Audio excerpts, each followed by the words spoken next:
What up, my fellow Knicks fans? This is your guy Marcellus Ease, and don't panic quite yet. Now, during this offseason, Frank Ntilikina has stated that he's back to full health. He's working on his game. But before we get to see anything, the Knicks are going to have a major key decision to make on the future with him on the team, as his fourth-year rookie option has to be exercised before the end of October. Now, there's a few things that the Knicks are going to have to consider before exercising that option on Frank. For one, it's going to be the cap hit. Frank now is going to eat up about $6.1 million of cap space, which isn't that bad for a rookie. But you're going to have to also consider the dead weight that we already have from Joakim Noah's deal, which is $6.4 million. And if Frank, like last season, can't stay healthy and also isn't productive on the court, that means we're going to have $12 million of just dead weight on the team. Also, when you look around the league, there are role players that have much better production and impact on their teams, and it's almost at the same cost. And most importantly, the Knicks will consider exercising his option because of trade value. By not doing so before the end of October, the Knicks basically risk Frank walking away for nothing. So because of the October deadline, the Knicks can only exercise Frank's option based on the production he already has in his first 2 years with the team. Now, looking at Frank's production, there's not really much you can go off by because last season he was dealing with a bunch of nagging injuries. But one thing you do notice is that his field goal percentages was down, especially his three-pointers.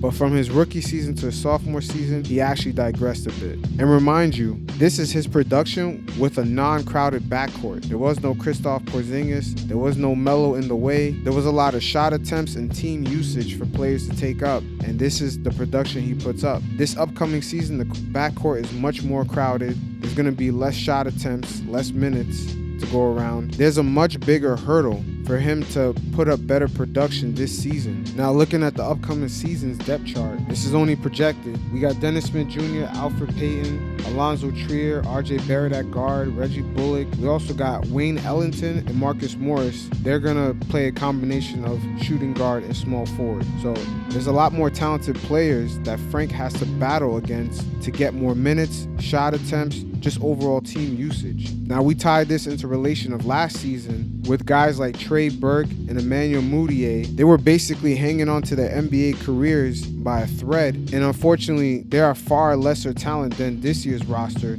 but Frank, for some reason, could not separate himself from these players to get minutes. Looking at Trey Burke's numbers for us last season, he averaged about 11 points a game on 41% shooting. He fared a lot better. He played the same amount of minutes as Frank, about 20 minutes a game. Now you look at Emmanuel Mudiay's output for us last season, he averaged about 14 points a game on 44% shooting. But just like Trey Burke, their three-point shooting percentages wasn't that great. There's really nothing special about both of these guys right here. For the upcoming season, they both earned 1-year minimum contracts. So this was the level of competition last year within our team for minutes at the guard position. And like I said, this upcoming season is much more crowded. And with any young player, you wonder, what's the upside? Last season, we've seen Kevin Knox in the month of December win Rookie of the Month because he had multiple games where he had over 30 points a game, shooting about 50% from the field. We've seen games in which Mitchell Robinson is just grabbing rebounds, almost having triple-doubles with blocks. I mean, with every young player, especially in the first 2 or 3 years in the league, you got to be wondering what's the upside of that player. And this is probably the biggest question on Frank Ntilikina as this October deadline comes up. But how did the Knicks sort of get to this gray, unknown area with Frank Ntilikina? We're going to have to look at the guy who drafted him, Phil Jackson. And Phil Jackson is one of the most successful coaches ever in the NBA. But we're going to have to look back at some of his successful years and what kind of player archetype did he have in those championship years. Now, we all know he three-peated with the Chicago Bulls and the Los Angeles Lakers. But few people talk about the point guard situation on those teams. You look at the Chicago Bulls, John Paxson. This guy was at the end of his career, but yet he was a starter on those early 90s championship Bulls teams. I mean, for his whole career, this guy was like a 8 points a game player, a couple of assists. He wasn't like a real point guard. He's sort of like a role player, come off the bench, Dante Exum type point guard. But one thing he did do good, he had a very high field goal percentage. The guy took very few shots, and he always hovered around shooting 50% from the field. You look at B.J. Armstrong. He had the same archetype, also part of that early 90s championship Bulls run. He He was very low on the assists, but he always hovered around 50%. Same thing for Steve Kerr. Steve Kerr has kind of been a role player his whole career. He wasn't a starter for the Chicago Bulls. He came off the bench, but kind of same archetype. In Phil Jackson championship Bulls years, the most talented point guard he probably had was Ron Harper. This guy was averaging like 20 points a game since his rookie season in Cleveland. But then as soon as he went to Chicago at the end of his career, he went from averaging 20 points a game to about 7 points a game because he had to fit into the triangle offense.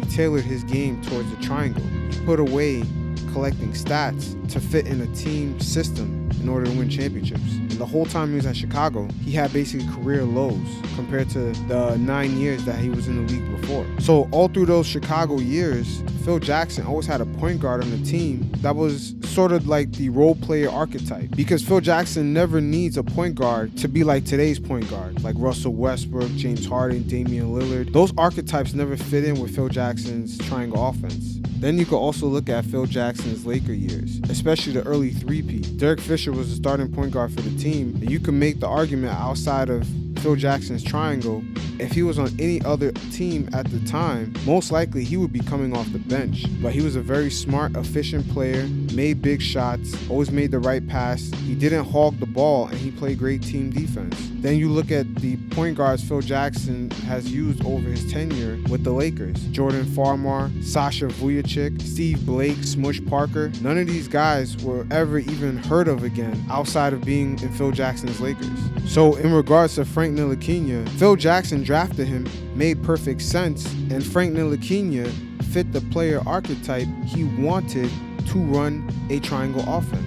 When Phil Jackson first came to the Knicks, all we heard is triangle, triangle, triangle. Shit, even Spike Lee did a documentary on the triangle offense. Let's not forget about that. But also, let's not forget, at the end of the 2016-17 season, in our last game against the 76ers, that same night, James Dolan picked up Phil Jackson's contract extension for 2 more years, thus giving him full power. Then a couple months later in June, he drafted Frank Ntilikina. Then 6 days later after the draft, Phil Jackson and the Knicks parted ways. This is where this gray area with Frank Ntilikina started. Then Scott Perry was hired. He had a different direction. He brought in a new coach the following year, and they just have a different direction going forward of what kind of player archetypes they're looking for. And an example of this player's archetype is a player like Dennis Smith Jr., where the Knicks can coach him up on conditioning, positioning, and team defense. They're not going to be running some sort of Zen offense that can allow players to thrive that normally would be role players.